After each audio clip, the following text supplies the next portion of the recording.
Hi Steph. So lovely to see you here today. Would you mind maybe starting by explaining a little bit about your own background, your research interests, what was interesting to you in the topics that we're talking about today? Yeah, sure. So I come from psychology background. I did my undergraduate and masters in psychology. And during my masters, I started looking at self-harm in young people versus older people. Uh-huh. And I found a lot of the reasons or situations that older people are in were quite easily relatable to disabled people. Okay. And then when I looked up disability and self-harm, there was nothing there, unless we are looking at people with more intellectual disabilities or cognitive impairments. So more sort of self-injurious behaviour. Yeah, and a lot of the studies that they were talking about, to me, they were sort of saying it was self-injury, but I didn't agree with them. Uh-huh. And they were, well, yeah, it was self-injury, a lot of it, but they were blaming the condition that they had. Okay. But I think it was more communication. It was a deliberate act. So they were individualising it within the person and their impairment. Yeah. Rather than looking at the context and the... Absolutely, yeah. Okay. So that got me interested, and that's why I chose to do a PhD in disabled people and self-harm. Yeah, so that's sort of where I'm here. And with coming here today, I just sort of thought, at the moment my research is more focused on physical disability. I don't know if it will continue down that route. Because all the PhDs change all the time. So I thought this would be useful in case it doesn't. Okay. And in terms of what you've heard so far, sorry, we're filming, that's all. It's alright.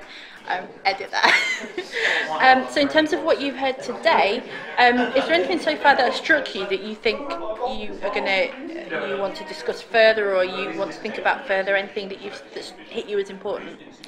Yeah, so obviously with ethics, there's a lot of things about can we directly look for people who are self-harmers, especially if they're in that crisis at the moment, that kind of thing. And I really liked your thing about, if we're doing research on people with disabilities or whatever, and it's going to impact them, which all research does, then should they not have the right to participate and that be their choice? Yeah, okay. So that is something that I think I'd definitely take away from here and sort of talk to my tutors about. Nice. Sort of say, well, yeah, okay, there's obviously potential issues about their well-being, but if they feel they can contribute, who are we to say they can't? Yes, okay, so there's like a rights issue as well as a protection issue. Yeah. Nice.